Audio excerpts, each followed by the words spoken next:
Okay, now I'm going to screen share the.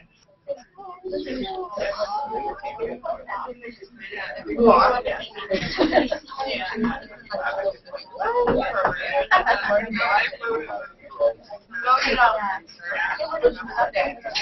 right. Okay, everybody, we are ready to go. So here's the plan. We're going to talk for a bit about, this class is actually part of a movement. You are part of the government innovation movement around the world. So I want to give you a few updates about the movement, and both international and domestic. And then we've got a couple of innovation presentations from Luis and Amanda. We'll then be joined by Clay Shirky, who is, oh, you didn't know that? It's on the syllabus, guys. He's coming, just Google+, but he's with us. He'll be with us, and he wants to be part of the team responding to the prototype presentations. And then we will come up with a plan for the next week, working closely with the city to figure out who you should talk to next about your prototypes and what the next steps will be. But we're going to cook up some of that last fourth bullet during the break, because city's been busy. We haven't cooked up the plan yet, but we will. All right, so here's the movement you're part of. I want to give you an update on the Open Government Partnership, which I talked to you about at the very beginning of the class, launched with great fanfare on the margins of the UN General Assembly meeting back in September of 2011, with 8 countries joining in that point. They're listed here: Brazil, Indonesia, Mexico, etc. And really wonderful declaration of intent by these countries, declaration of principles. So here's the text: just the value of openness, principles of transparency, human dignity in an increasingly interconnected world. So a lot of focus by these nations and their leaders. The heads of state were there for this, to kick this off. Big speeches ready to go. So it started in September 2011. Now the question is, what next? What's going on? So I wanted to give you a few moments about that.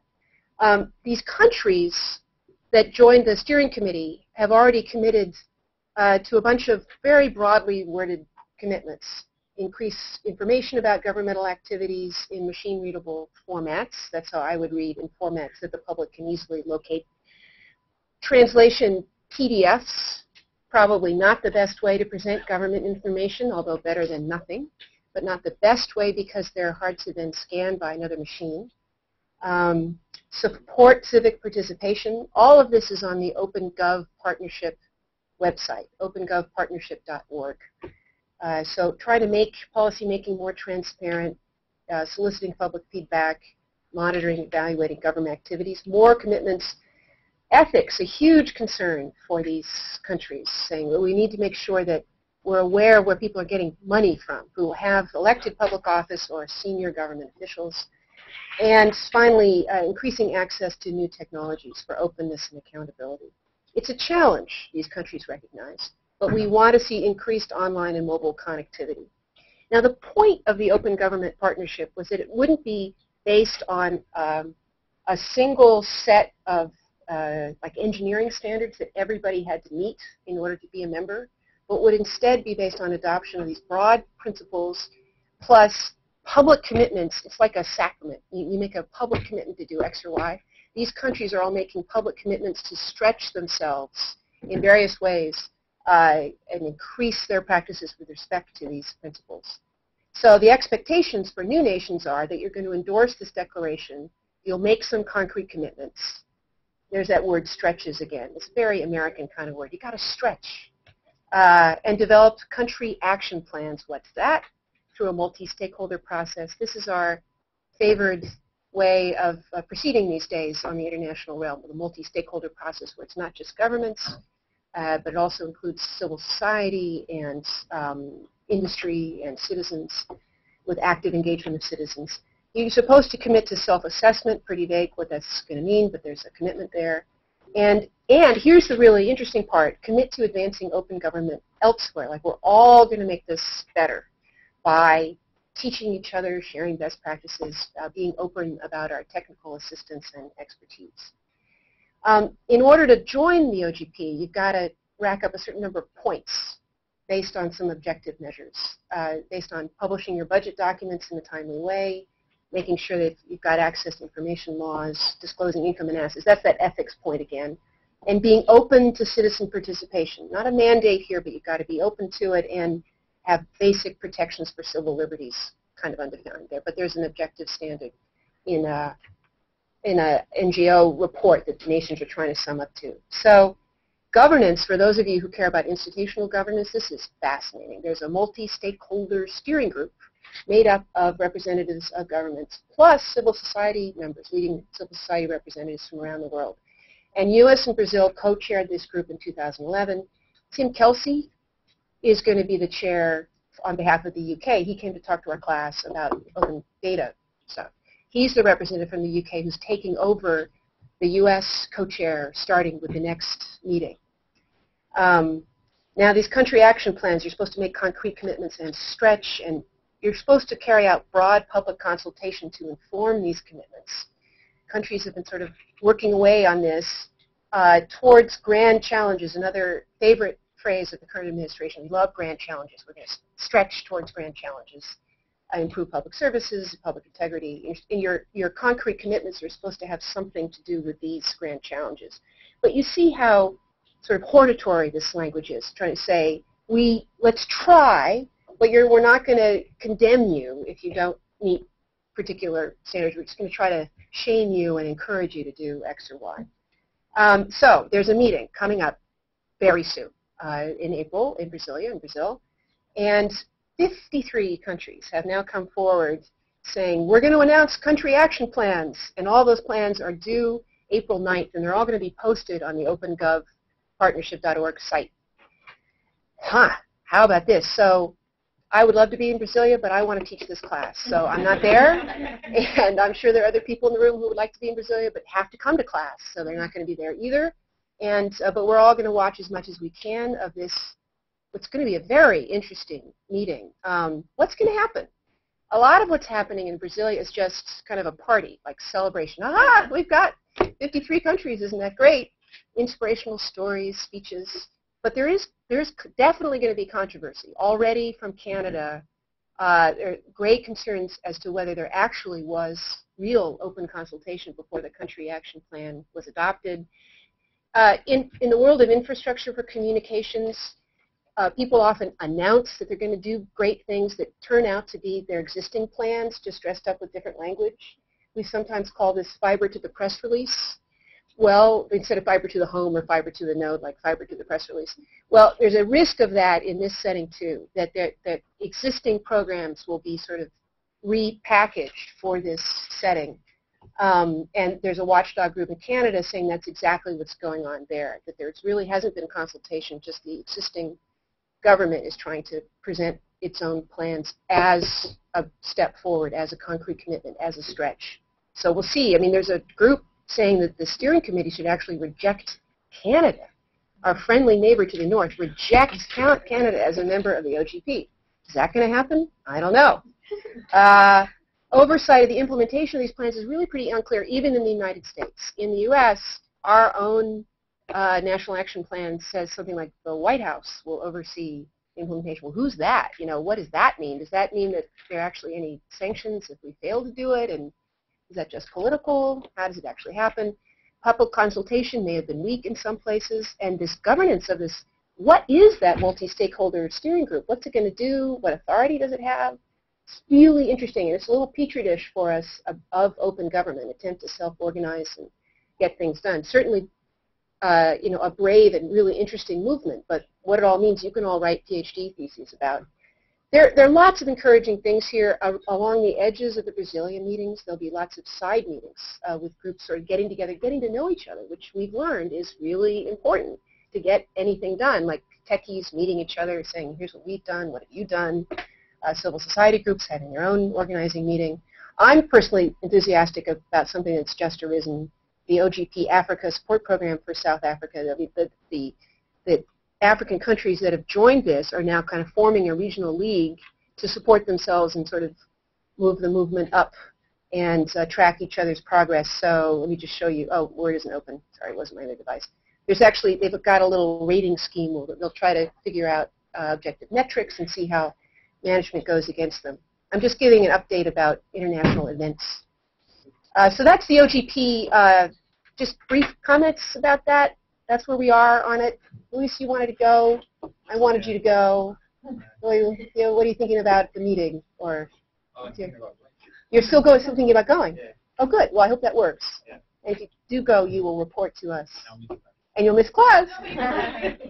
You can come. Yeah, Tiago Peixoto is coming from Brasilia to be part of our class in Google+. So you could go find him.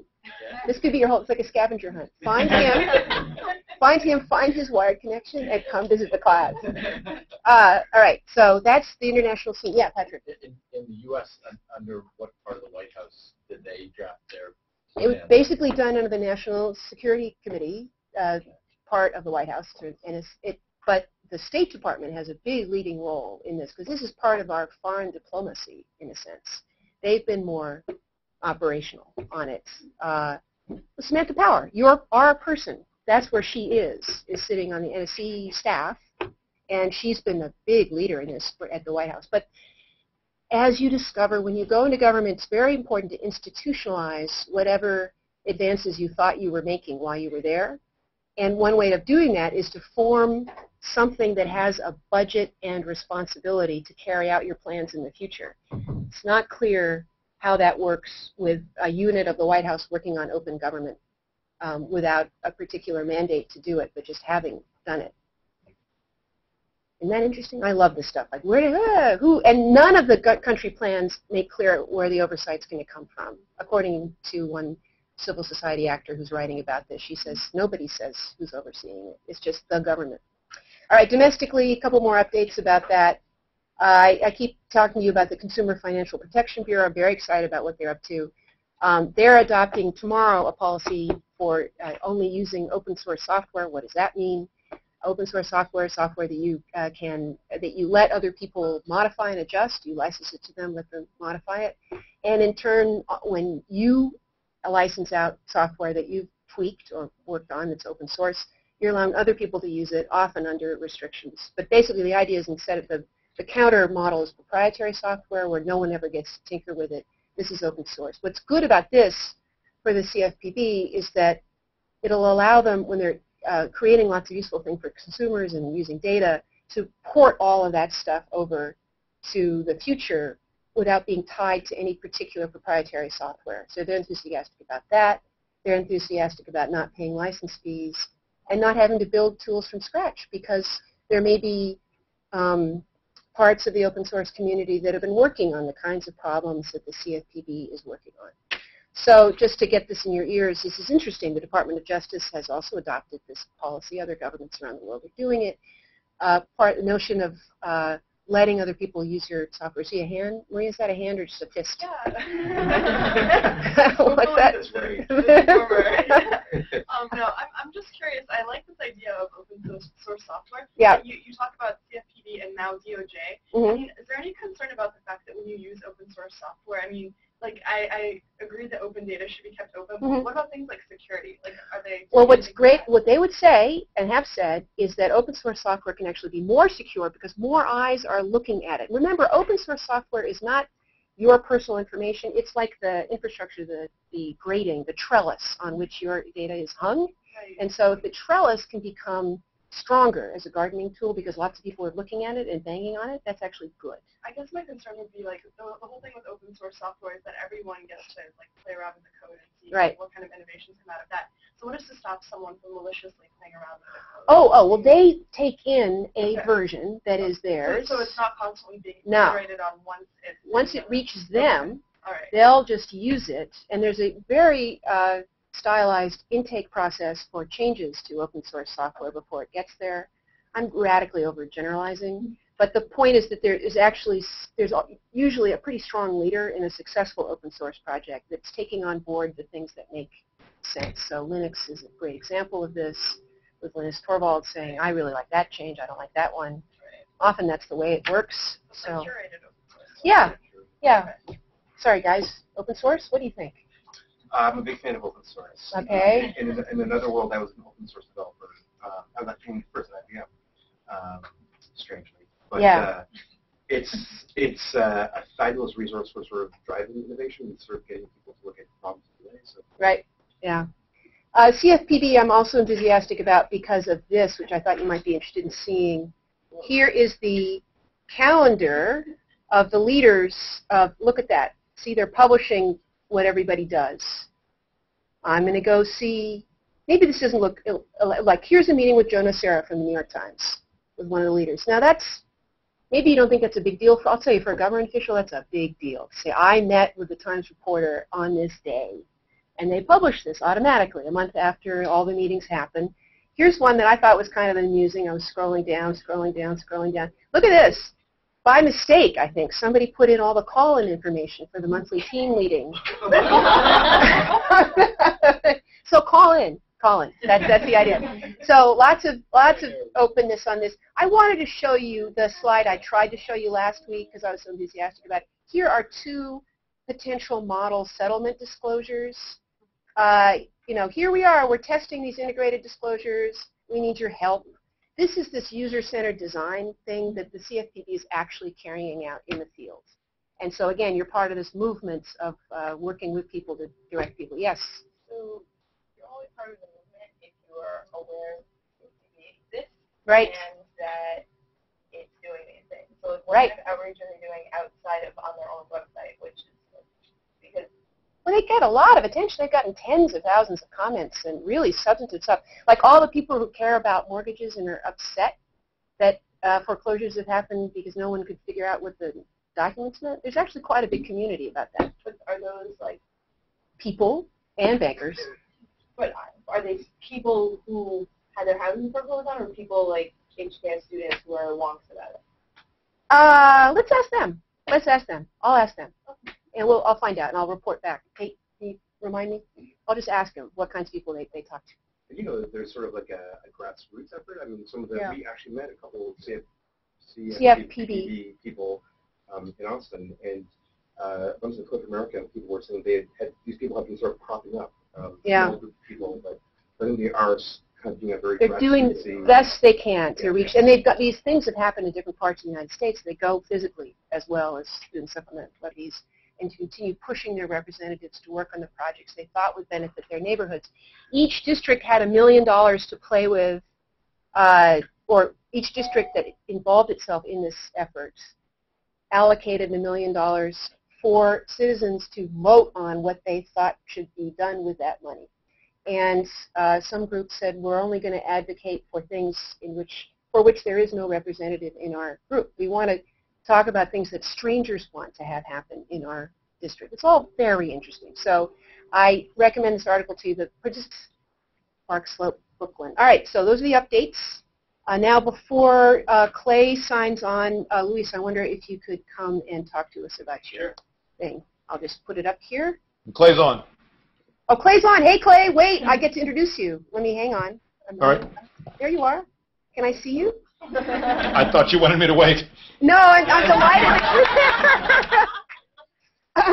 Can I just say hello to you in front of everybody? Would that be okay?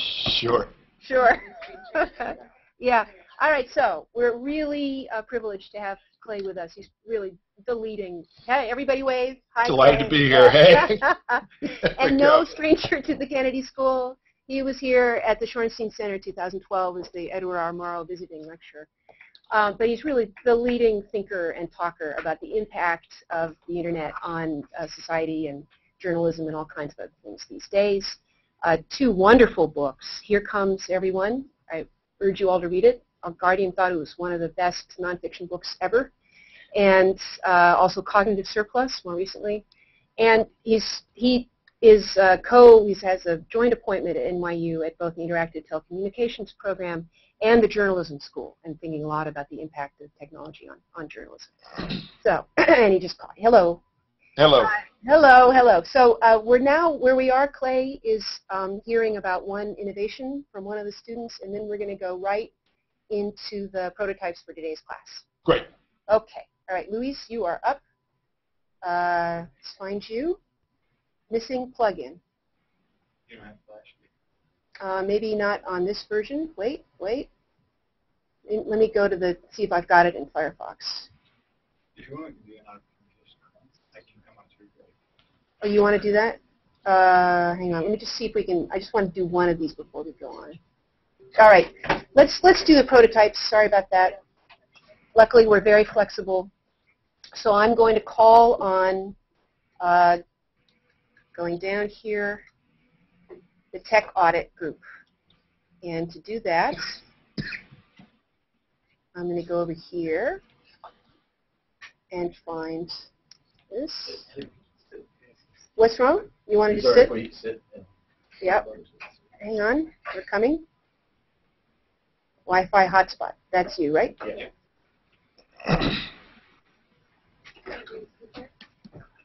You help me with that.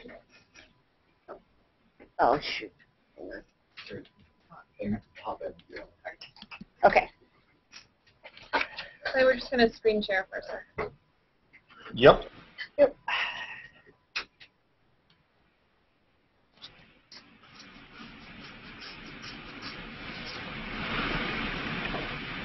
Okay. Yeah. Is there a way for should I just stop it? I can drive it for you. Yeah. I will be very careful. So basically, the project we're working on is taking a vacant lot across from DSNI and making it a Wi-Fi hotspot that local residents can come and have internet, but also offer that to provide us with information that we can help learn a little more about their technology knowledge and use. So this is the lot. This is the view from DSNI, approximately 505 Beverly Street. I don't know if you have an exact address, but it's just basically there's nothing there right now. So, and the grass is Oh, look at that. So basically, we in starting to think about it, we were just thinking, okay, what do we need to put out there besides a wireless router? Well, some place for people to sit, maybe some lighting, so if people don't paper, because it's pretty well lit. There's only one street light at the edge of the property, and a sign to sort of let the passersby know what this thing is, and not that we're just putting in picnic tables. Hey, Susan. Hey, Clay. I still have just the opening screen and the PowerPoint interface. I think, although I think from the conversation the slides are advancing. All right. Thanks, Clay. So either, yeah, great. I'm going to try. I think Do you see it now? Yes, I do. I'm on slide 3 now. That's great. Thank you. We're going to go. So the basic idea here, Clay, is the tech audit. Right, you got it. Right, trying to find out what DSNI residents or residents in that area have and use. That's right. So this image is just us putting some of that stuff down there, and so a few of the innovations that we tried to include. That little solar panel on the side is something that has been used with the One Laptop Per Child project, and it's a solar-powered Wi-Fi hotspot. There's the signage, some benches, and that funky-looking thing on the left is actually, it was designed for the city of Phoenix to provide shade on the street. And we just thought, they need to have some protection. New England's not the best weather, and it doesn't have to be ugly. I don't know how long this thing could be there, but there's no reason that that it can't be beautiful, unless, of course, it's going to be there for 2 weeks. Could you advance the slide? Could you advance the slide just so I can see what you're talking about? Can you see this? No, I'm just seeing still the PowerPoint. We got to fix this. There you go. We'll fix it out. Yeah, so you can just Okay, got it. Great. Fine. So you can go down to the next slide. Okay. So once we have folks there, once folks stop in, if we entice them with our signage and some type of community outreach, then what do? So they log on to whatever machine they've brought with them, and perhaps we have to supply a few machines ourselves. And when they log in, we require a username and password. If it's their first time using it, they were created an account, and we do the basic tech audit at that point, asking them a short number of questions, but that's sort of the toll for gaining access. And then anytime somebody comes by or is nearby and logs into the network, they're prompted with 2 new questions. They could come from the city, DSNI, and don't necessarily need to be tech-related, but could allow for a little more information gathering. Mm-hmm. So some of the challenges and possible solutions. Challenges, obviously, cost. Who's paying for this thing? Who manages the Wi-Fi network? I mean, I'm not smart enough to do that. I don't know that who the DSNI would get to manage their IT. But then we went on to the fact that this is an outdoor open area. What's the safety of both the users there and the equipment that we're installing? The ongoing maintenance of the physical site. You know, we wouldn't want to just throw tables onto an unknown lawn and think that people will be content with that. You know, it needs to be mowed, the trash needs to be picked up, whatever else needs to be done. And then finally, we don't know who owns the property. It's vacant at this point. Who's the loser? Who's losing value on the property because we're making it a separate use, or is anyone using the property? Possible solutions: grants from the city to do it. Maybe there's a very nice philanthropist who wants to give some cash. Corporate sponsorship could be good, allowing them to put up a sign on the property saying this, brought to you by Comcast. So as we showed before in that in our little mock-up, some lighting for a little added security, and then maintenance of the network conducted by volunteers or coordinated by DSNI, but that somebody takes ownership over the project. And finally, we learned from Deb Socha a great and high demand project that she's working on. Tech Goes Home. They go into local communities around Boston and educate them on various technology usages. And basically, this could be either a location that they could do that to draw people in, to say the class will be held here, or it could be just that one of their volunteers goes to the location and serves as tech support, helping people log on, answering their questions for them. And then the last slide is a little cost analysis. Well, do you want to explain that slide? These are pretty rough estimates, but I went on the internet and did some research on costs for like park benches and for like a louder and et cetera. And I came up with basic costs, like initial capital cost would be like $7,000. That's without getting the land, and then maintenance costs would add up to like $64,000 for 10 years. Wow. Well, sorry, Clay. Yeah. I was just saying, no 10-year projection of technology costs, holds up. I mean, if you were to go back to 2007 and to ask anybody for their 5-year plan, the only use those things have now is as cocktail napkins. I mean, no one should be doing 10-year projections on costs of a project like this. We don't know about WiMAX. We don't know about mesh. I think if you could show a project like this could be viable for 18 months to 2 years, you would have done your work. And if a project like this had to be amortized over a decade, that probably puts it in the realm of the infeasible. So it's good that, it's good that you're thinking about these are the capital costs, these are the run rate costs, those are the kinds of questions that people will ask.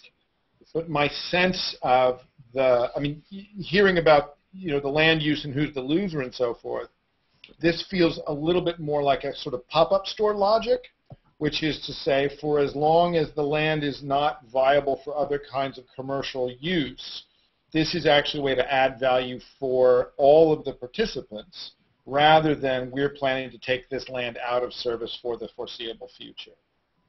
I don't obviously know the commercial environment in which this particular plot is, but I suspect that bringing the cost calculations into sort of 18 or 24-month viability, including making that argument to the landlord, is probably the way to get it going, in part because everything you've shown bringing into that environment would also be relatively easy to remove if the circumstances change. And that, I think, has to be presented as an advantage, not as a disadvantage. What do you think, Nigel? I totally agree. I think one of the interesting elements that you guys brought up here was Technology Goes Home. And one of the interesting aspects of Technology Goes Home is that although it is basically about sort of teaching people technology skills, it's also about building family cohesiveness, right? So you have like a kid there with their parent. It's also about getting the parent into the school and building that connection and so on. So whenever you sort of think about these social innovation projects, the more that you can be multi-sided, the more inherent opportunity there is for sustainability, right? So in addition to this just being a place where you've got Wi-Fi, you essentially also created a learning environment for kids to learn about technology, right? So there's no reason that two 14-year-olds couldn't be the sysadmins for this network and take it down at the end of the day, and that a lot of the structures couldn't be temporary. I mean, there's a lot of dimensions here, and I think that, you know, each of them, like what you described as challenges or projects in Sophia, I think in many ways are just opportunities for getting different groups of people engaged in the goals. What about the tech audit part of this? Yeah. So I mean, what really makes this into a tech audit? That's the question I have. So I think your financial comparison is actually the cost of doing sort of on-the-ground surveys versus the cost of creating business here, of the way in which you do your surveys, right? So, and I think because we compare those two things, and what level of adoption, or about how much information, what's sort of the cost of acquisition of the information that you want to do this model versus the traditional phone survey approach. So I would sort of take a look at that. I think the big thing is really, how do you ask questions of folks who are using this in a way that's going to be valuable information to DSI, about folks who are both logging on every day and people that they might know what technology they're using, getting back to their fundamental questions. So it's an awesome space. I think it is a totally transportable model. I think if we figure out the survey, it isn't just happening in this lot, it's happening at the W Branch Library, it's happening in every other house of assembly. But the survey is now sort of a critical piece. Yeah.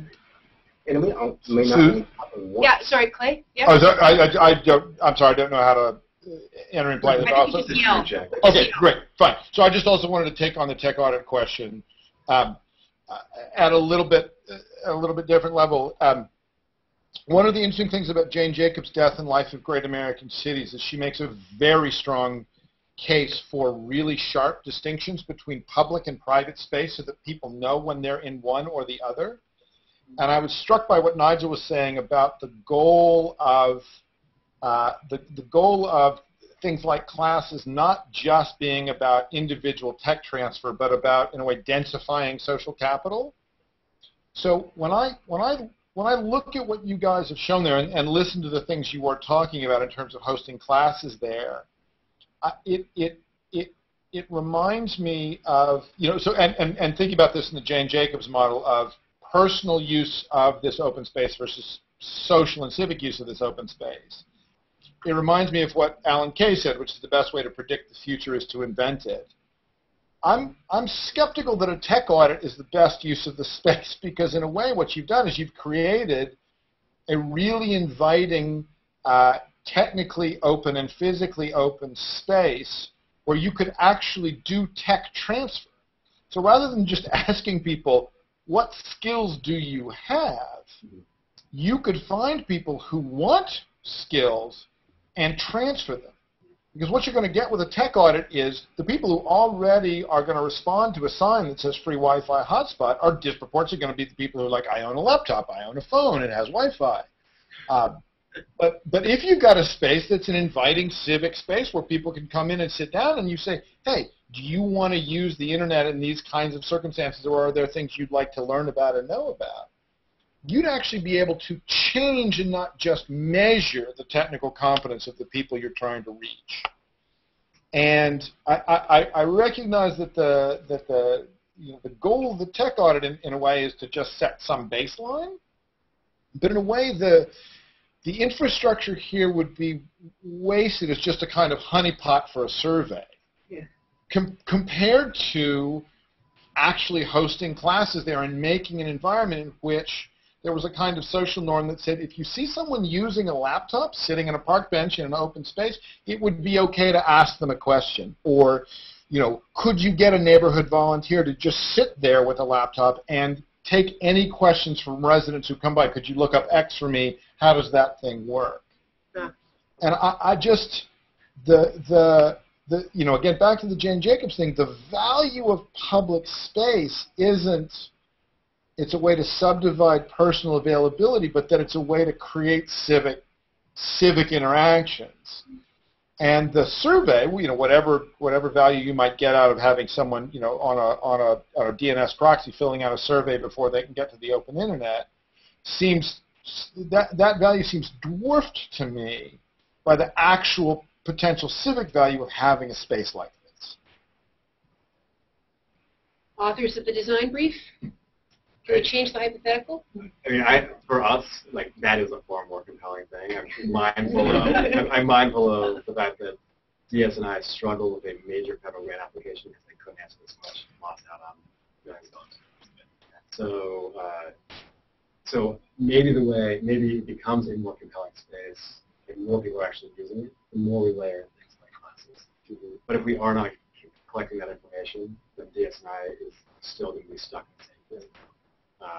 So the more people that can use it, the better off. But don't forget that DS&I actually is missing this information. And Chris's big point about the audit itself was that the content of the questions and the branching of the questions and the multi-layer nature of the questions now becomes a challenge for the group for the next week. So I just want to underline that. Absolutely. But these two things are not mutually exclusive. And losing out on tens of millions of dollars is a really important problem for DS&I. Right. And the opportunity to create a shared public space is also pretty fantastic. So why can't we do both? Right.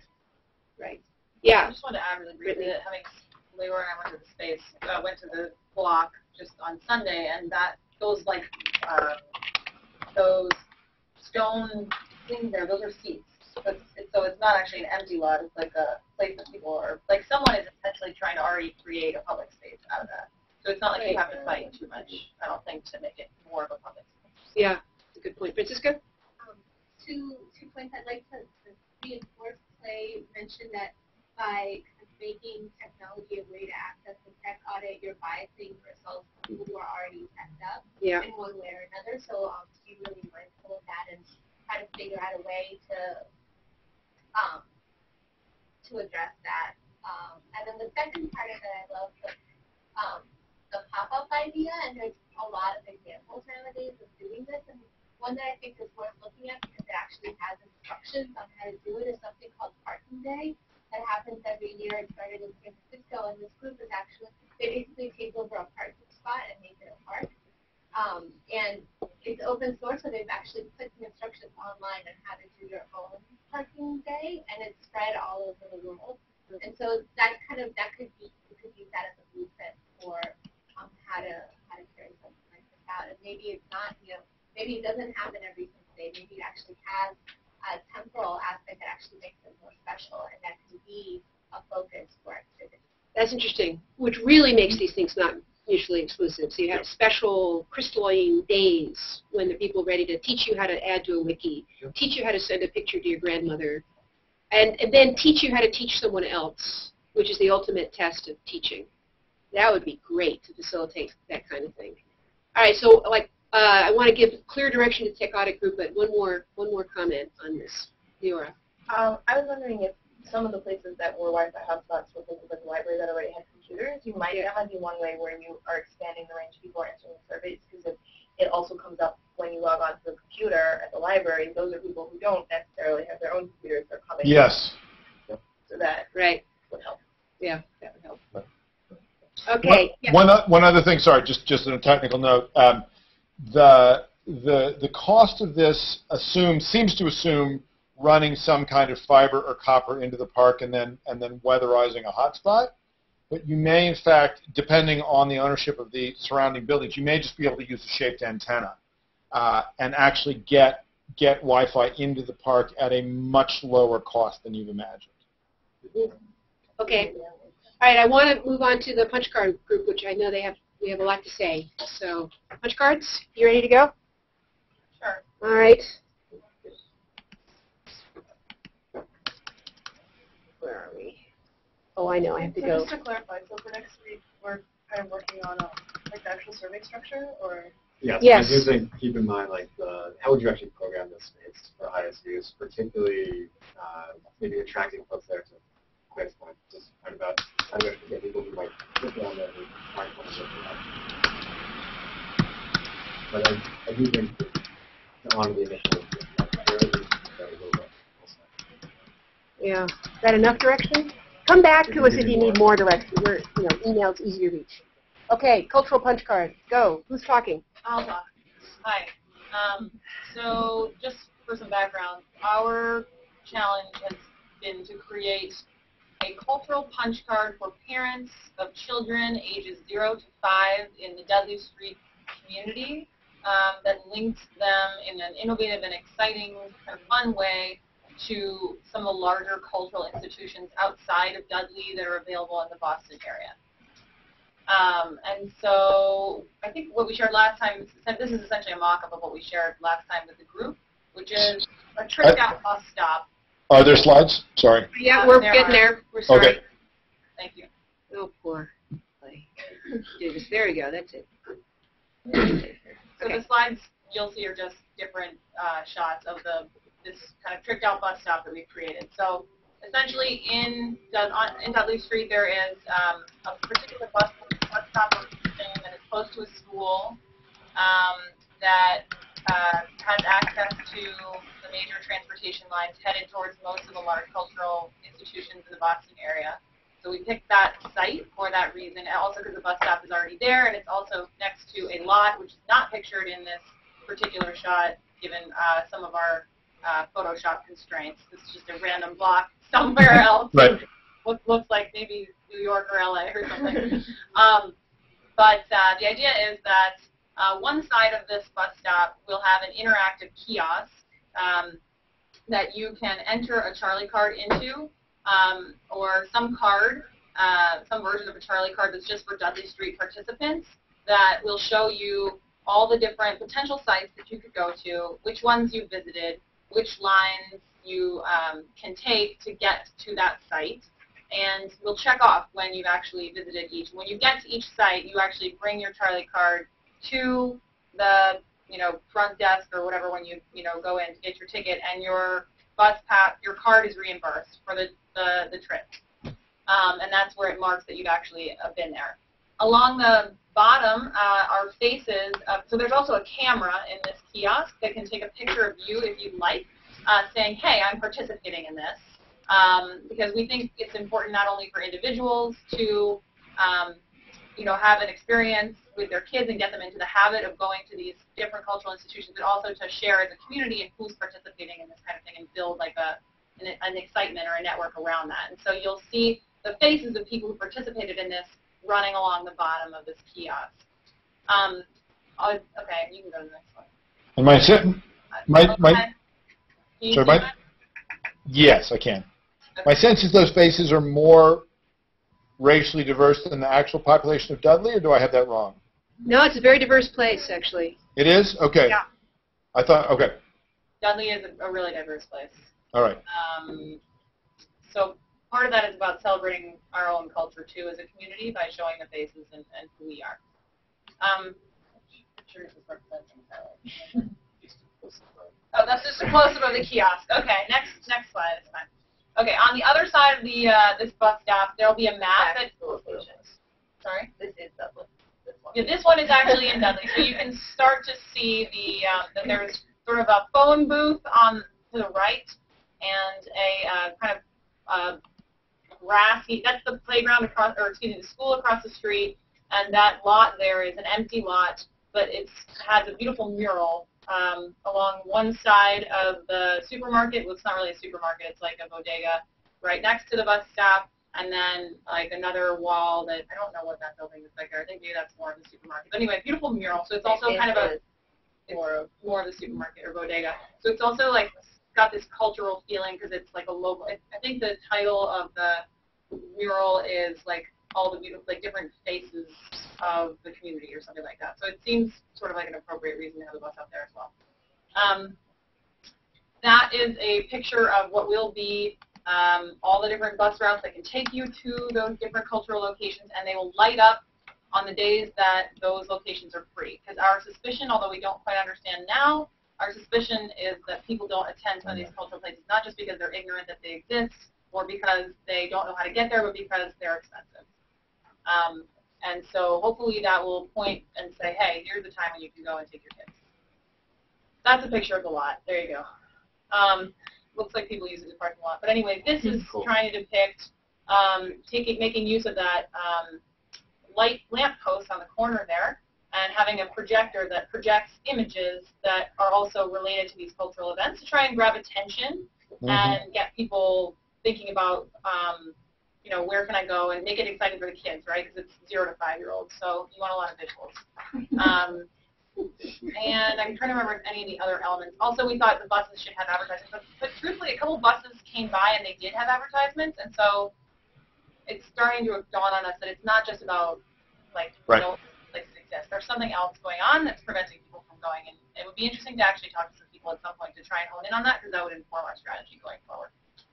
But that's the basic. Oh, and then there's a tower that's not really pictured, I don't think, here, that, like, indicates how many people in Dudley have been participating in this activity. So there's sort of like an aggregated picture or sense of how many people are participating. And when it gets to a certain point, almost like a temperature or a thermometer thing, then there's like a block party or some kind of cultural event that happens in Dudley, like a game again, but to get parents advocating for each other to participate in these events. So that's it. That's our tricked out bus stop.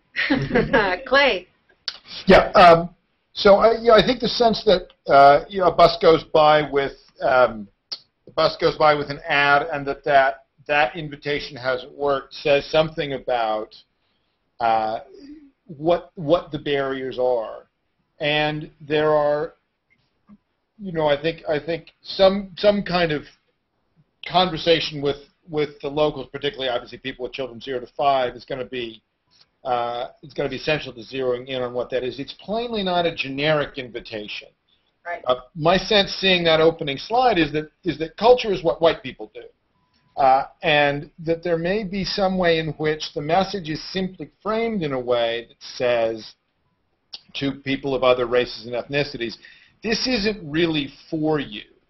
And one of the things that museums have consistently found, it may in fact be worth looking at the story of the Brooklyn Museum, essentially getting out of the business of trying to be a museum in New York and trying to be instead a museum in Brooklyn, is how explicit the invitation has to be to groups that have just grown up sensing themselves as being culturally excluded.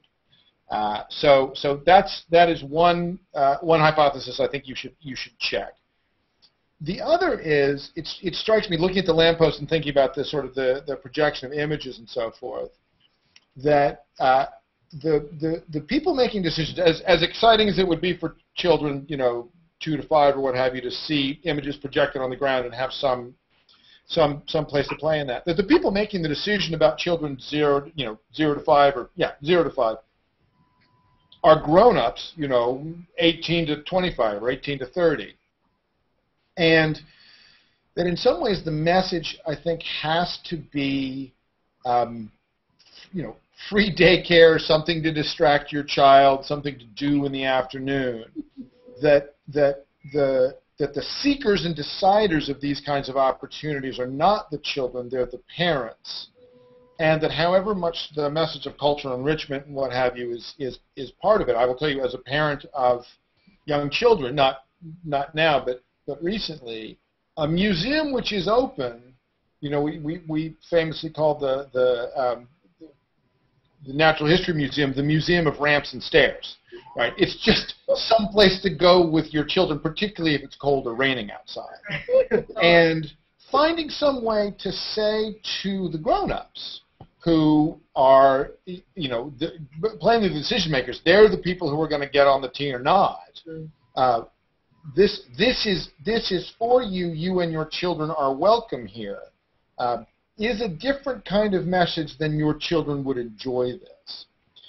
And it strikes me that the kind of United Way model of, if enough of you have shown that you are punching your culture cards, then we'll bring you some culture too to your neighborhood, may reverse the order of recruitment. It may make more sense to do one of those events, in as much as you've planned one, to do one of those events in this environment, and use that as a kind of recruitment tool or pipeline to other cultural events elsewhere in the city. And then on the kind of social and neighborhood front, there will be some small number of people Susan, have you talked about about Bradley Horowitz's sort of observations from Yahoo about who participates in things?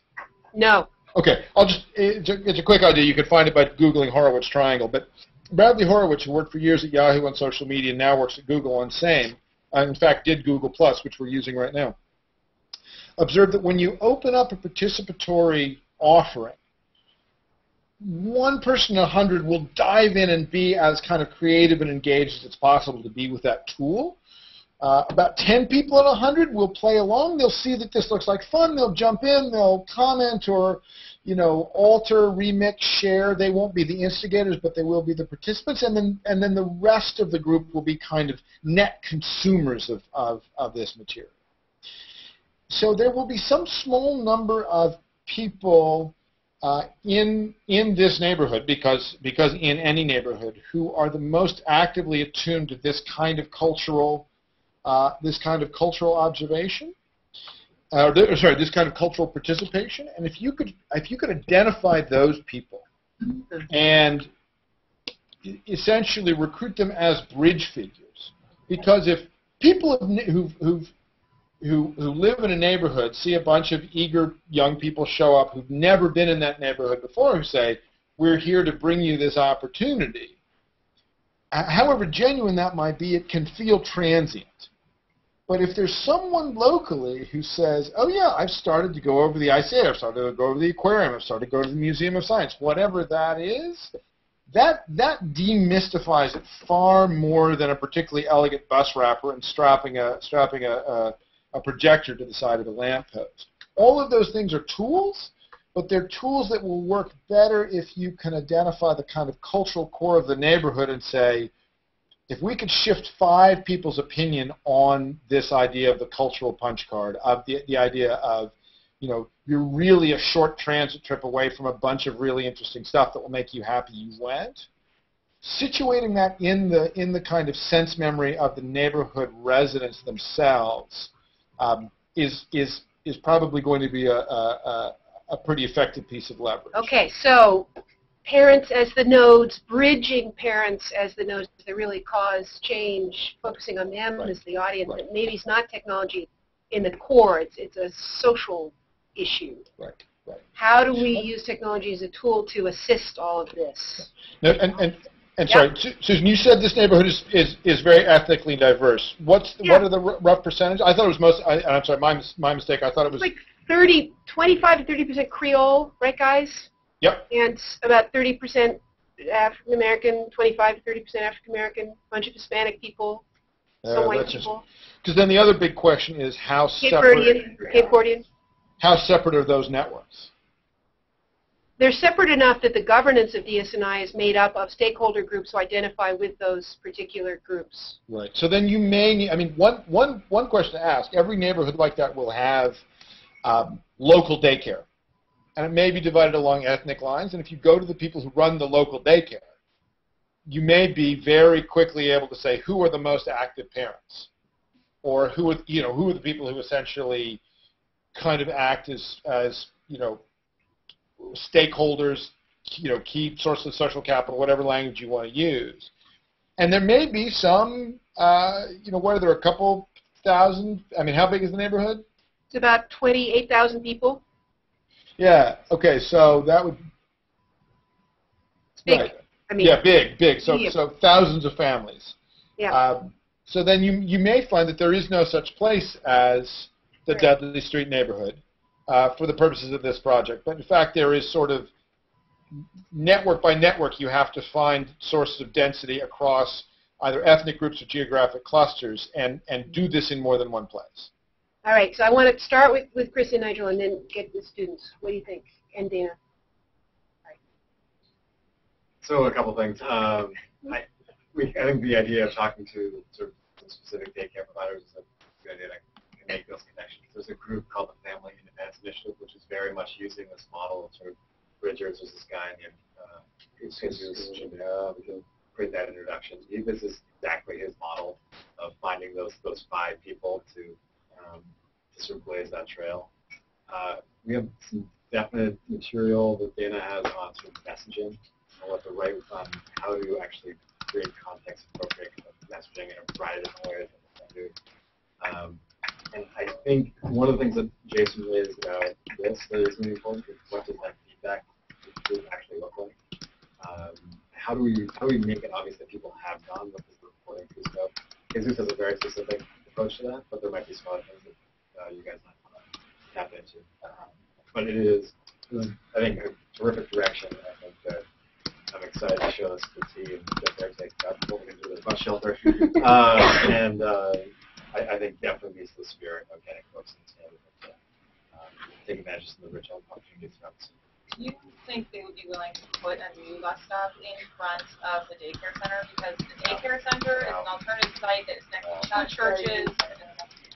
Oh, that's the youth center. Yeah. On Vine. Oh, Vine Street? Yeah. We like that spot. Yep. Feels safer and for And there's a your playground, 5-year-olds. there's open space, it's a great spot. And we were in Dudley Sunday morning, and it was dead. We were there during services, and then like the community, as soon as church let out, like all different churches, the community, the public space of the community opened up. So it was clear, like the reason we were attracted to this other spot is because A, it felt safer, and B, it was there were churches, there was this youth center, there was no people coming in and out of, so it was. So that's the city building. It is very easy on cities in that space. So if you guys want to shift the concept of the point of departure or point of information become a bus shelter,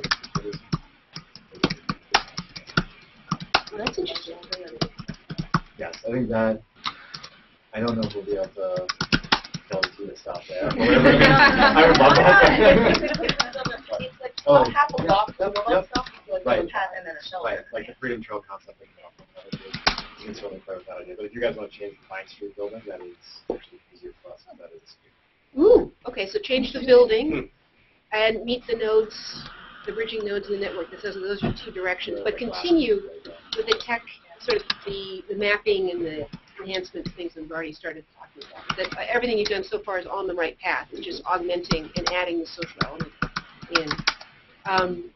Yeah, Francisco? I don't know if you addressed it, but I'm wondering if there's like thematic organization of information. So it's like I use the music phone, the music. So maybe something like literacy or book, like the box. That happens sometimes. Year of science stuff. So that happens every year. So to have kind of a thematic organization. And a party that kicks off each one would be great. There's also a group called Lift in Boston that is based out of the Vine Street Community Center. And Lift provides is a connecting organization for parents connecting to social services. So one of the nice things might be they might also be an interesting point of to inform folks that, hey, while you're here, you might want to look at all these other things or let them know about I was just going to sort of think, I'm talking sort of another resource. One of the things that the city had tried to do a few years ago was to focus on the 0 to 5 age group. It was actually called, Drive to 5, and yeah, they're still working.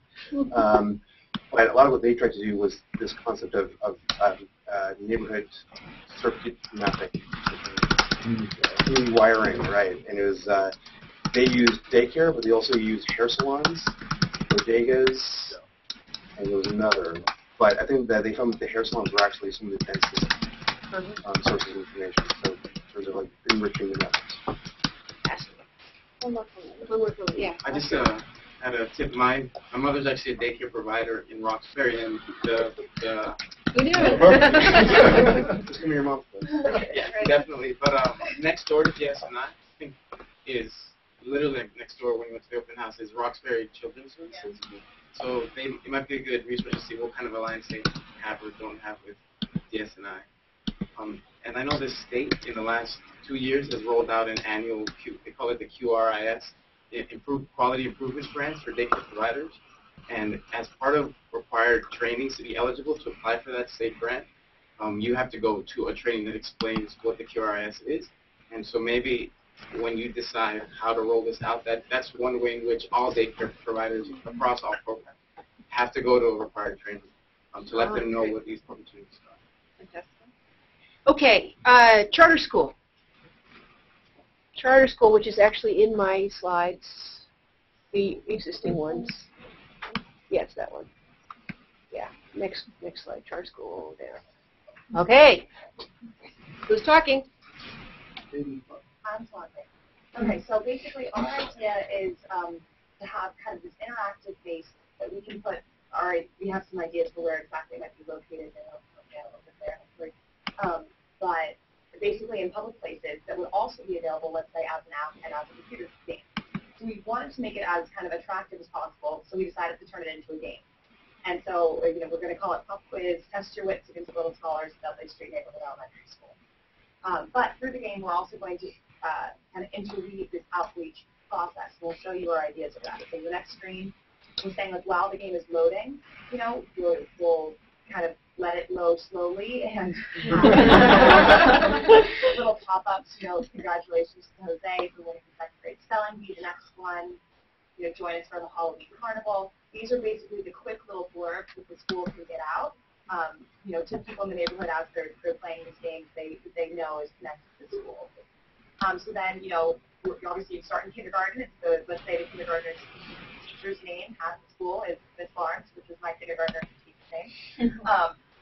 And it could be a picture of her so that they become familiar with some of the staff who's there.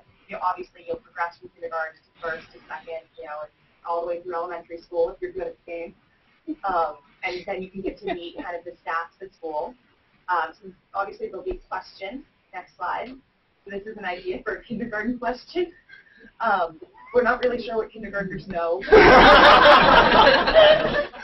thought they might know it. The idea, though, is that this would be kind of created by the school itself. And that perhaps even, that you could say, like, this question brought to you by this kid, down in the corner. And so the idea is that it is, again, exposing, they have, various curricula, programs, units, that sort of various units.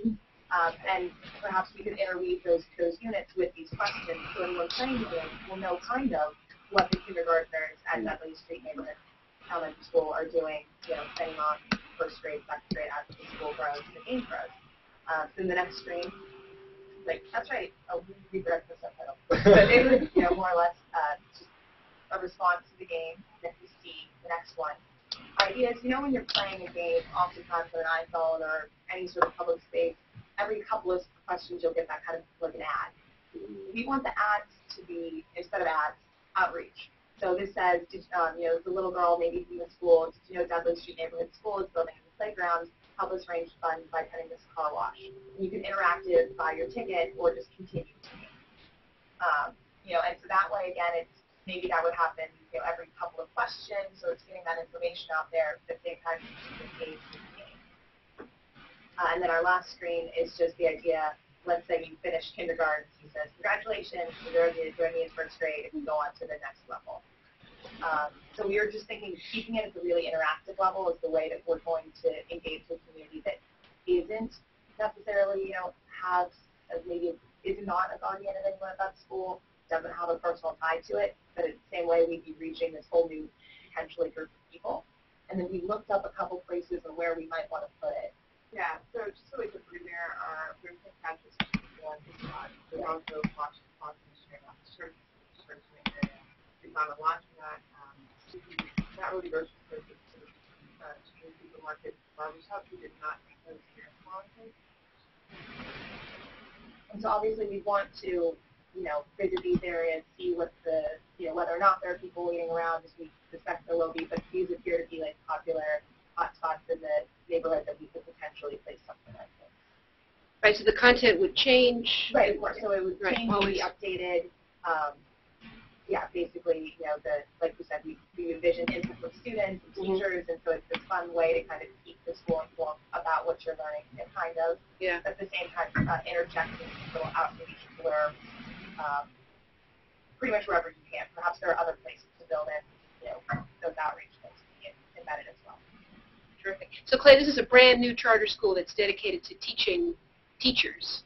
And it's a neighborhood charter school, so it's quite an opportunity to do some communication between the charter school to the neighborhood about itself and that. Anything.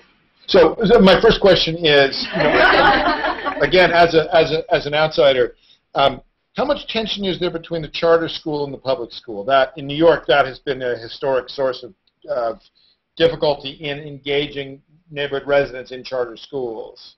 So in Boston, we have in-charter schools. So they, in district, what did I say?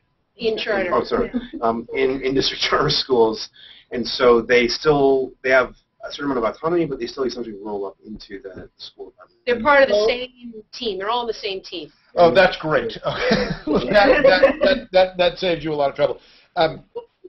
So I'm struck by the question again of audience and interaction, as I was with the idea of the park and the tech survey. And there's a tension here, not an easy one to resolve. The basic technology of interaction in this neighborhood, without having the granular numbers, is nevertheless almost certain to be SMS, right? That the phone and texting as the basic interactive device is going to be the normal case, and expensive laptops and casually blanketed Wi-Fi and so forth is going to be the edge case. And I'm wondering if there's a way to take some of these ideas about outreach, about making adults outside the school aware of the kind of learning and the kind of commitment inside the school. I'm wondering if there's a way to take it out of the interactive model of the web, which assumes, a desktop-bound population with free time and internet access, and can somehow use the phone as a way to actually reach people. It's just a much more it's a much more direct device, and in a way it's much likelier to be literally and figuratively to hand for the residents. On the other hand, there's all of the problems with the interrupt logic and so forth. But given that part of your goal is resident commitment through fundraising, the fact that SMS shortcodes can actually act as a form of fundraising makes it less amenable to the kind of graphic interaction you've shown, but maybe more amenable to fundraising as a goal. And I don't know how you would balance those things, right? There are a set of inputs there. I don't know how much weight you're putting on goodwill versus fundraising, how much you're putting on the kids' sense of them seeing themselves on the screen versus the adults recipients of the message and so forth. But I do wonder about if there's a way to take advantage of mobile phones as what are likely to be the ubiquitous technology in the neighborhood. If you look at Ushahidi as the kind of canonical example, there is web-based technology there. There's a database in the cloud. There's Google mashups, mashups of Google Maps. But the basic tool of interaction, the thing that makes Ushahidi work, are text messages from people's phones. Right? You saw this in Haiti, in fact, with Crowdflower using Creole-speaking Boston cab drivers to translate the messages out of Creole and into English. And that in a way feels like it may be something that you want to integrate into this somehow, because as a communications platform, we're increasingly leaving the world of build something and then market so people go there, and increasingly in the world of go to where people are. And then you have to ask yourself, are the people we're trying to reach, are they on Facebook? Are they on Twitter? Are they on their phones? And then design around that. And I have a sense, particularly if you're reaching adults who are not guardians either of children at all or children in the charter school, that expanding the interaction to include that kind of less visually appealing but in a way more interactive repertoire may get you towards some of your goals of outreach, awareness, and fundraising. Clay, can you imagine marrying a kiosk to texting technology? So there might be this screen presentation of the game might be present in several places in the community, but you'd respond to it or interact with it maybe using a phone in addition to touching the screen. Sure, absolutely. And in fact, one of the reasons I brought up the Ushahidi model is Ushahidi didn't say, oh, texting is enough, right? We can build this app just with texting. Plainly not. What they did was they aggregated the texting, which tends to be point-to-point, and they created a kind of social awareness around it. So that if there was a sense that when I get a message, if I text back, it's not just I'm replying to the person or institution that sent me this message, but that my reply is somehow recorded somewhere, made more visible, made something that people can see and interact with. A little bit like in the previous presentation, the idea of the lamppost that said something to the community about their aggregate support. If I could text something in and see, I mean, one of the really powerful things that's mash it with your fist, or you can maybe text something, or maybe look at a QR code. And but we love the idea in general of aggregating, the game-like aspect of aggregating responses. You see, most people chose B, and you're with them. And yeah, that feels really powerful. That feels like something that both invites personal interaction and rewards group interaction, which is that's two good things that go better together. Yeah.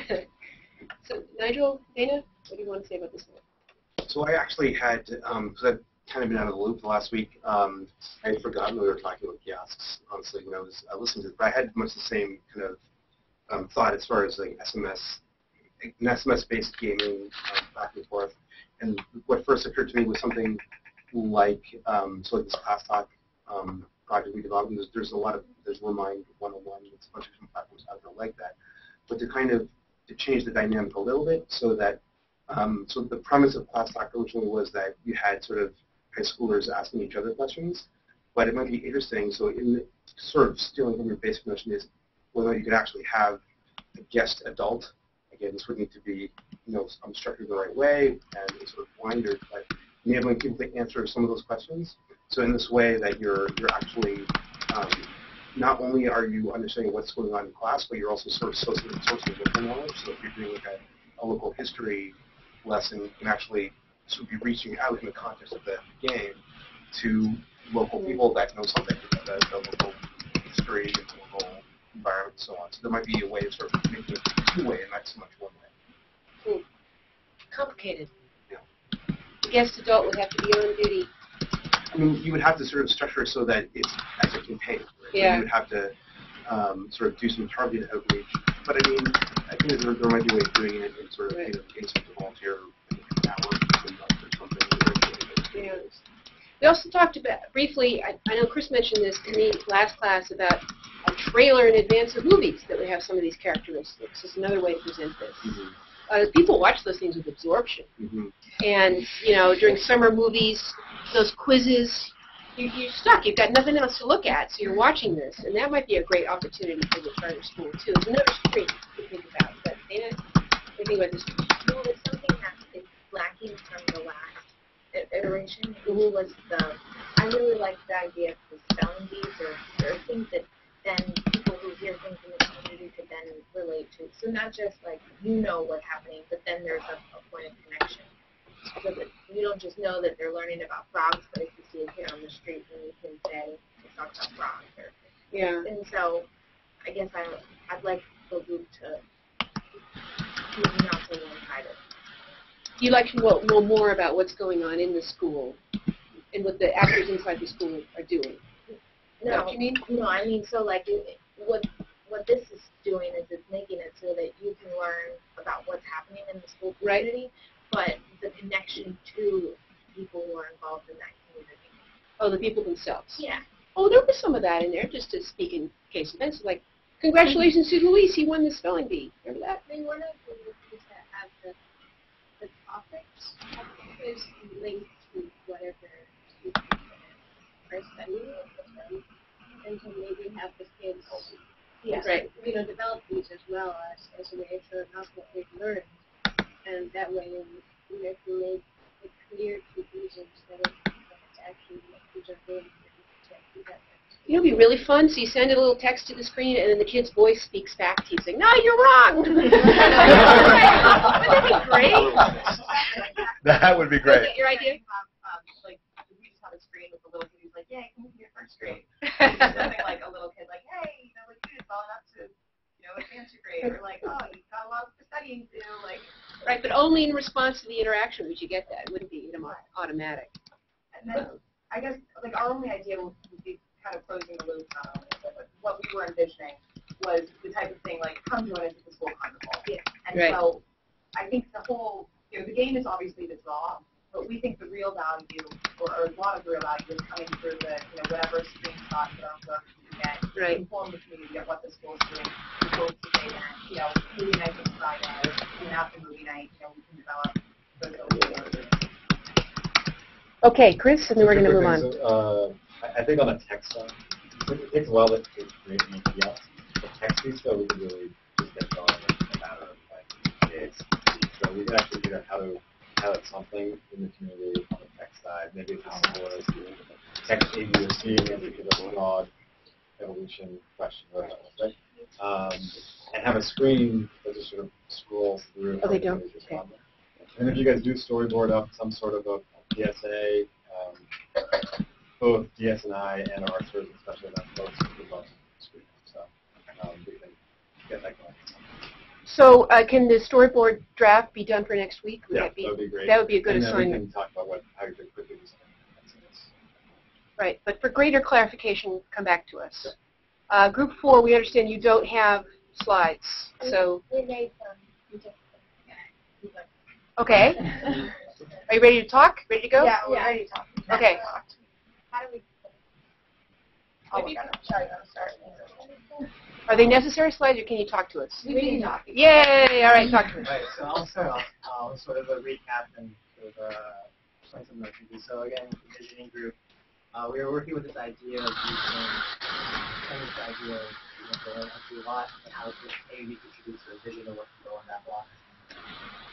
So the idea we had talked about last week was was having a plexiglass with a board across the street from a lot where we can draw in or write in ideas to help sort of crowdsource, populate our ideas that we can contribute.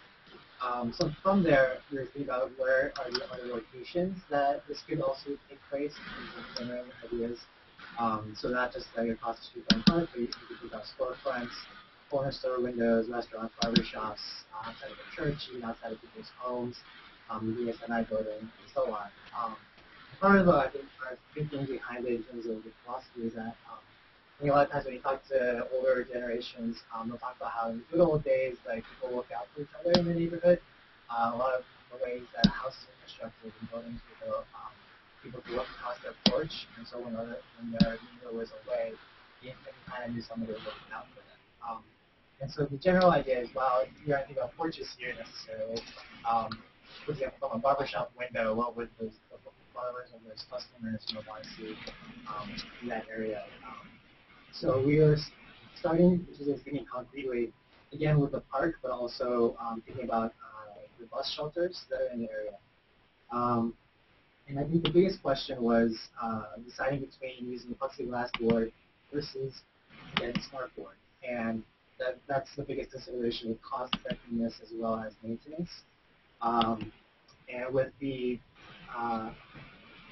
with, I guess, both models, the biggest question for us that we were struggling with a little bit is how do you capture that information?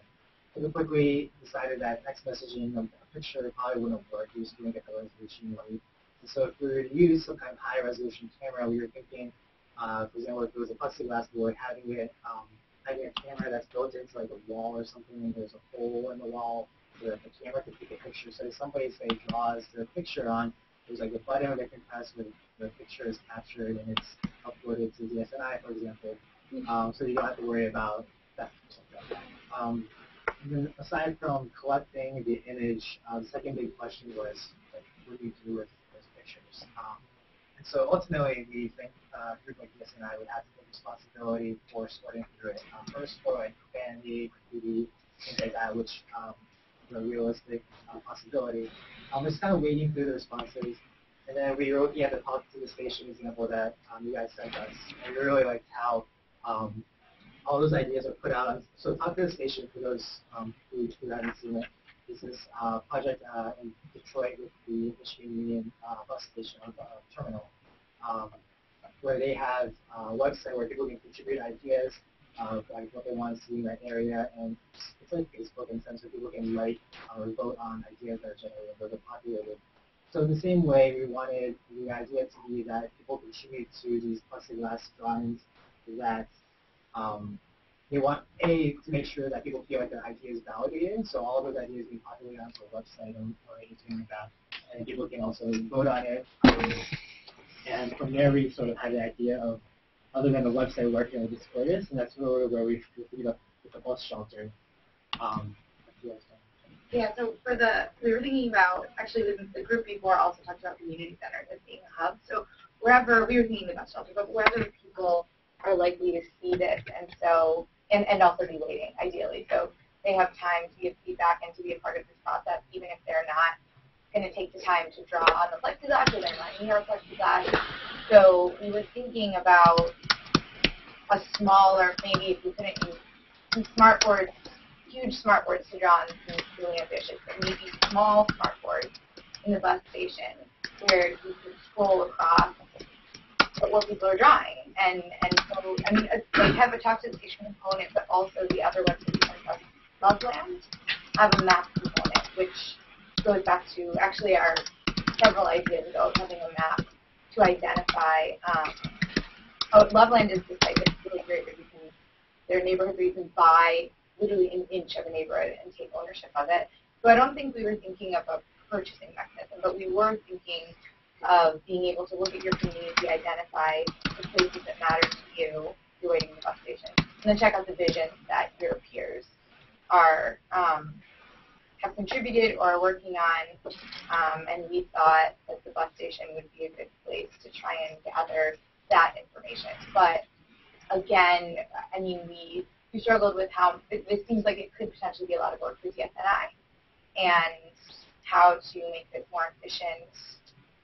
That's something that we struggle with, and how to push it forward in terms of visioning. We definitely would welcome any advice on that. We're going to call on Chris first because he was really enthusiastic about the plexiglass blimp helicopter idea. Yeah, so talk to us about that. Could you actually describe that idea? Yeah. And I don't think I've heard the plexiglass one. Yeah. I mean, it was your idea. It's Shaw's idea.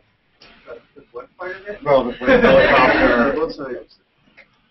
So, I mean, does the plexiglass part make sense? Yeah, the plexiglass part. Yeah, you had basically the idea of having like the overlay and the area that behind before you can use that as a national the web idea was always the idea that you could take that framework of a lot and just expand it and hire just like a fund, a whole block. If you had a higher advanced focusing, you might be able to class. So like a really high story building or whatever. Just projecting the image down? No, just literally seeing through this plexiglass or what you draw or what you have written. So if you want to see that vacant lot in a store, you write that in the store. So to be honest, I'm far more excited about that idea. And Jason's concern is exactly essentially what we were doing, which is how do you actually manage this space for the purpose that's intended?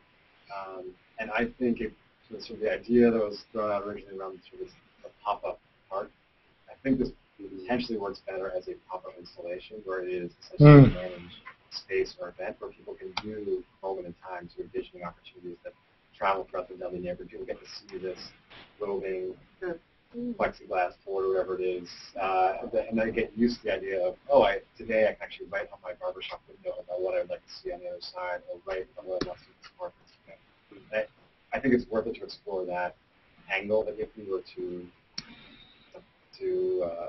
have this not just be sort of a physical installation, but a program piece that travels through the neighborhood, how would that work? Jason is also very interested in the sort of hands-free version, which probably is a little bit more along the lines of text in what we want to see at this location and have that stuff, imagine those signs around. It's probably the more likely way for that to go. Unless you guys can wonderfully come up with a way of dealing with some of the inevitable sort of community type.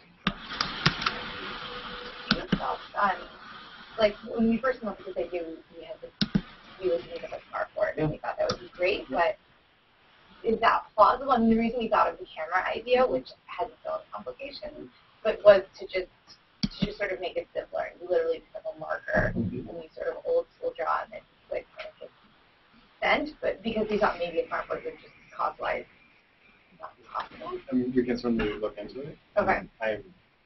This is a sample size of one, but as you guys realized from like last week's class, like I like the just pick up a pen and just draw. I think there's something like so accessible to everyone about that notion, and just the idea that you can actually think about how you visually can reshape a space by drawing on a plexiglass board is it's just a nice, simple way of kind of asserting what your vision is. But if we think the smart board is the better way to go, I have already been told that I'm way wrong on this, so I think I want to bring Clay in here. See, the challenge here is to somehow have a visioning process that goes outside the community's ordinary community meetings. Right. Which is a very, I mean, the thing that strikes me about this is, and I'm sorry, I can't say he was talking earlier, but saying the question about making this process more efficient. There's a real tension whenever you're dealing with anything communal between making it efficient and making it effective. Because if you're making it efficient, you're probably rationalizing it and decreasing the amount of inputs, making them all highly legible. If you're making it effective, it's very often a matter of actually broadening participation in a way that's considerably messier than if efficiency is your mandate. And there is always this tension with community feedback. A community feedback environment in which everyone's voice is heard is a chaotic environment. And so you have to find some way to balance the goal towards maximizing participation and the goal towards maximizing civic legibility of output. So I think about, there was a famous case in New York where the designers of the new site on the old World Trade Center, the towers that came down during the 9/11 attack, felt that they needed to legitimate this particular piece of architecture, that the ordinary civic planning process wasn't enough, that they needed to legitimate this piece of architecture with the citizens, and there was no process for doing that. And so they ended up recruiting something like 5,000 New Yorkers to essentially be a proxy for the city as a whole, and had them all sit in one room with those little sort of dials, the kind of heat meter dials. And that was an example that veered towards essentially efficiency. That said, you're not here to tell us what you want out of these buildings. You're here to react and to use these kind of feedback tools that we've got. It was very effective, but it was kind of at one extreme. At the other extreme, you have things like Change.gov or We the People, which have turned out to be, I think, for the Obama administration, extraordinarily problematic, because when they put it up, people ask incredibly awkward questions that the administration is not prepared to deal with. For example, medical marijuana invariably goes to the #1 spot on these charts, in part because that's a very well-organized group, and in part because that's an area of strong U.S. consensus that isn't recognized by either political party. So there's a design question here. I think the point about giving someone a pen and saying you can write, you can have some public input that also reads as output is indeed a very powerful gesture. But there's a real design question here about what is it people are being promised implicitly or explicitly by their participation. Because very often, and this has happened over and over again with the Change.gov We the People examples, people feel that if they can demonstrate a very broad support for a particular issue, that therefore it's incumbent upon the recipients of that demand to act on it. And in fact, it's not, and it won't be in Boston either. All government is structured around constraints other than democratic demand. So the mechanisms of recruitment and participation and delivery all, I think, have to be handmade to what message it is you want to send the participants.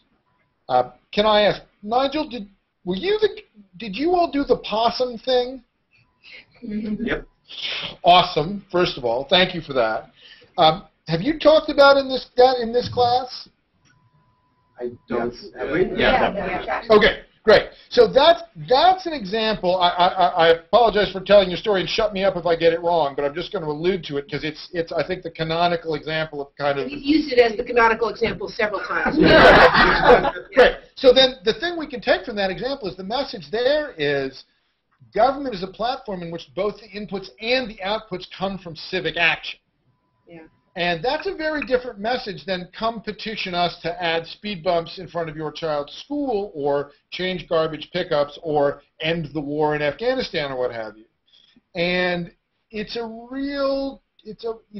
people do not, when there's an open channel to people that citizens believe are in power, people do not ever self-limit to that collection of issues that is actually in the open relationship between them and the local officials. They do things like vote to get out of Afghanistan from the local township or what have you. Right.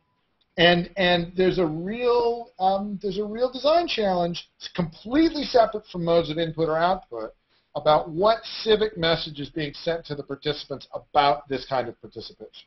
Okay, terrific. So I think in order to give the final group a chance to do its thing, the feedback that seems most concrete is that the programmed pop-up nature of something like this might be quite useful for both of these messages. Yes. For both getting some effective community participation and some efficiency, but limited efficiency. And just to underscore part of Claire's message, where would DSNI ever use this? So they're actually giving an honest opportunity that feedback's never going to get. So what are the ground rules for this? Right. I think pointed up a lot of different angles. The expectation part is entirely based on how the pop-up is framed Right. and explained to people, and where the DSNI fit in or what is used. I think part of the thing we were imagining is that hopefully it identifies some gaps in students and then that is jumping off points for the discussion. Right. Okay, one sentence, Francisca. Yeah, one sentence. So DSNI is actually unique because it actually is empowered to be able to deliver on some of the visioning tasks. Right. Have the power to implement them. And usually the other end, it's just like a black hole. You don't know who the owner of the property is, or depends on the real estate developer or the zoning or whatever. So there could be a component in whatever you guys do that actually informs the people who are giving their ideas to have all of that type of information that gives them a sense of how empowered that decision or that idea could potentially be. I think that would be a huge step in managing expectations, but also kind of incentivizing people to be strategic about their act and how that could have a multiplier. Yeah, it's really good to show cause and effect in the past and explain how they can act. All right, so I want to give a chance to the last group. Sorry you're last. This keeps happening to you. I know I've got your link here, so let me just go to it. Right. Yes, and I'm peeling back the walls. There it is. Okay. I don't know if Clay can see this or not. So. Hang on, let me see. Okay, go ahead. Okay. So The other this browser. This is obviously just an external shot of We're getting it. There it is. Okay. Yep. Of DSNI, so we just talked a lot about kind of what could we actually do if it's physical space. This is not really a blank wall on the left, just do a mural or some other element, and then we'll talk a little bit about kind of that's their main window, and there's already this obviously very low tech postage thing. It's interesting that they don't actually put sign, so there's no sort of proper storefront signage that they have in a retail space. So just kind of worth keeping in mind and worth noting. We'll talk about some options, and it sounds like we got a little bit of feedback from Jason this morning. I should preface this by saying there's two ideas on the table. One of them is really making better use of the storefront, and then the second one is sort of a neighborhood tour. We're moving in parallel paths. If there's kind of priority from Jason, and we have kind of folks feedback from the groups, I think if there's one to prioritize, that would be the storefront. And he wants to be loud, so we'll focus on kind of the narrative we were thinking about, and then we can also show a real wow that's totally invisible by this stuff. Great. We just want to click forward. So the three options really are just like low tech, medium tech. I guess you can low tech is really just kind of doing what they're doing, but do a paper cutter way that showcases DSNI activities. to actually do just a much more interesting and much more beautiful visual of kind of the nature of the activities, and we'll talk about what that could look like, and then install it in the front window in a very low tech, cost-effective way. The next one is more of a medium tech, which is just a digital screen. One of the challenges with the window is that it has the kind of, not mutton bars exactly, but it's divided up in a way that it's not a beautiful, proper storefront window. And it sounds like they've done this. They have a positive screen in the top, and the window is broken inside and still. Isn't a problem for that technology solution. Yeah. So that's kind of more food for thought. I mean, this could be something that gets installed immediately inside the front hallway if that's a concern. But again, in a very low tech, very affordable, sort of doing a presentation that has sort of cutaway and showcases their achievements in a really interesting way. And we talked about doing an integrated work pad of their residents with input and interest to showcase like what are kind of the hot button issues, what do people really care about, and the conversations they want to be having right now.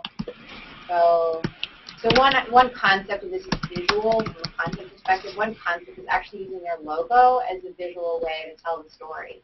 So if each of those sort of rooftops represents a different type of building, one could represent DSNI. So you scroll in, for example. Sorry. Yeah. So, no. So you scroll in, and either it showcases the housing project that they're working on. This is just on our website. Or you scroll in, and there's a tree that's integrated into their logo, and it actually showcases the parks and has sort of some narrative content around that. Or one of the buildings could represent the school. And then, representing and working with students. So the priorities here, we would need to work with them on. And then the last one is the social media, which is what that's at. But you get, so conceptually actually using that just as a narrative device. And it could be a little cutaway where you're you're cutting away the building and you're showing like what's happening inside. Or it could just be a visual device just sort of is emblematic of different areas of focus for your organization. And then the last one is the higher tech option, which is having an interactive touch screen with voice recognition and sort of text-to-screen technology where they could actually be dynamically updating things like the word cloud and actually expressing kind of, here's what I want to focus on now, or here's what conversation I want to be having now. And actually, to that point, there's also a little bit of the combination of the two ideas that we're working on. So you can combine the tour element that we were talking about, the other option, into that more high-tech option. So you can have some of the interactive sort of push button, gives a story, for example, from Jason's tour about what this building means to DSNI in the community, or you could have the text, we'll call this number to get more history. It could sort of take you on the tour without having to leave the window. So we can combine those. Yeah. There's obviously challenges. Part of them is cost, so getting system meters is what we think sort of within the realm of feasibility. The maintenance of content, the sort of infrastructure, that is also probably something that now today should be added here. Does it cast a wide enough net to draw new eyes? It sounds like they can get pretty good foot traffic in here. It's a busy street. Busy street. And then, accessibility, higher tech options. So if there is an interactive element, is that feasible? So there's one other thing we discussed, which if you want to pull up YouTube, we can type it in, or we can just stop there and talk about it. Well, why don't we talk about it? What is it? So the notion of doing a projection on the front of the building. Yeah. So there are amazing companies. The main thing is, I've priced this out from an advertising perspective and gotten close to $1 million, both for the technology and then actually putting together. They're beautiful, and they literally, if you want to look at it, they literally you peel away the wall of the building with a video projection, pretty cool. And then it tells a narrative story, and it can, it's used from everything from advertisers to cities. It's more of an event. Mm-hmm. So, both it happens in the evening because of lighting and then the expense of the installation of the technology. So it's super cool, and there's amazing videos on YouTube of great, beautiful examples of that kind of thing. Literally showing buildings deconstructing.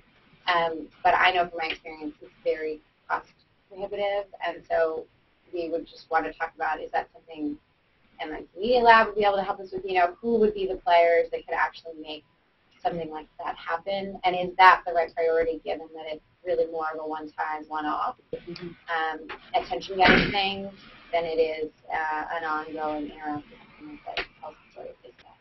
Okay, so something we want to have happen at the end of this discussion is a focus for your next step. And so then you don't have do you to want to talk a bit about for the tour? Right, yeah, I mean, it sounds like somebody from Yale's office was there prototyping as well, so I know what kind of... She was just taking video in case you guys know. Oh, okay. Oh, Yeah. there you go. Okay, great. All right, so reaction first from you guys about this, about outreach, I mean, using the building. What do you think? So it's cool. I think that figuring out how to do it in a way that is really going to get people to stop and look at the storefront window is a challenge that you're familiar with. And so how to figure out the right way to do it, that's what fashion really is. That I think let's just focus on that route. There are some existing models for like doing a neighborhood tour, like the corner already. So and maybe figuring out how to incorporate The tour in the window. In the window. So Yeah. just sort of like window by window, you're seeing the various stories of how DSI is changing. Right. So, Clay, here we have the challenge where the neighborhood says very strongly we want to use the windows in our building. Yep. So what's your reaction? So I'm skeptical of advertising in its PSA-ish, we're going to show you something form. In a way, I think the comment about, well, we thought we would have a bus wrap that advertised the ICA, and then a bus came by with the ICA ad on it, we realized that something else is needed. And I think that very often organizations present outreach as the comfortable model for interacting with people when, in a way, what you're trying to get is in-reach, right? You're trying to get people, if I understand the design of this project right, you're trying to get people who are not, don't understand what this organization is up to or don't, haven't helped its goals to come forward and offer more help. So thinking about that and the interactive window, it occurs to me that for a lot of these things, there's a kind of a cantilever model where most of the technology is on one side. You're trying to bridge between the organization and the individuals in the community. And there's a cantilever model where most of the technology is on one side, whether you're embedding it in the park or you're building a kiosk, and you're trying to extend that bridge across to people who aren't as technologically connected or sophisticated. And I found myself wondering whether or not making the window literally interactive would help with that. Whether actually designing something that wasn't just a prezi of here are a variety of cutaways of the kinds of projects we've done, here's this building, here's this park, but actually doing something with, say, a Connect, so that even after hours, someone could physically interact with this, could move images on the screen, could choose sort of which level of information they wanted, and where it wouldn't be the kind of, oh, this is just looping whether or not you're here, but would actually say, if you stop and look at this, we'll do face recognition, we'll do gesture recognition. You don't need any technology at all to have this experience of interacting with the thing we're trying to show you. Because although inside this window, after hours at night or whatever, all we've got is this kind of technological residue, really behind all of this is this organization that wants to hear from you or wants to interact with you. And I think that might be a way to raise the interactivity of the use of the window so that it actually engaged people in deciding how to use it.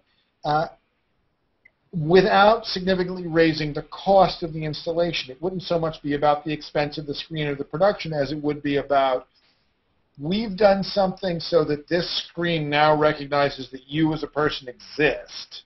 And that so you're talking about, like a motion activated storefront, because that was one of the things we talked about. Advertisers do that a lot these days. Yeah.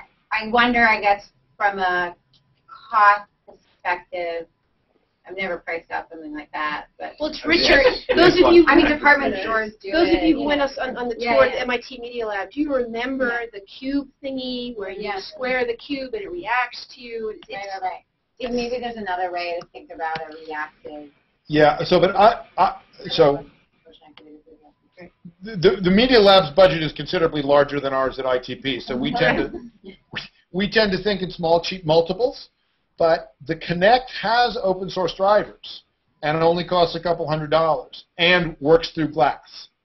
Yep. So, in fact, you don't need the big kind of highly defended interactive storefront stuff, because in a way the defense perimeter here is the window, right? And so a cheap but reactive device behind glass could give you a more engaged way of not just inviting people to interact, but rewarding them for interacting, including giving other people nearby the sense that somebody who's walking down the street stopped and started gesticulating wildly. That in itself could make people think, oh, what is going on in that building? Why is that person doing that? In a way that would, I think, be more attention-getting than something that feels a little bit like a video. Okay, terrific. We need to draw the formal portion of the class to a close. Feedback on this seems to be having the building actually care that you're there. Some way of carrying that out in a cheap way, and we can connect you to tech resources that can make that happen. So that's our responsibility. For the next class, it's our responsibility to report to you very quickly about who you should talk to next. We're going to huddle here and figure that out. We're going to try to respond to you in the next 24 hours, not let any more time than that go by. And sorry to Amanda and to Luis for your innovation presentations. We're going to lump them into the next class. But thanks to Clay. Yep. Thanks to Clay. I didn't know. You all are the ones doing the work. Thank you. Oh, you're fantastic, Clay. Big hug. Really appreciate you being here. Thank you very much. Bye. Bye. Bye. Bye. Yeah. Heading for the door. All right. So, Give a moment.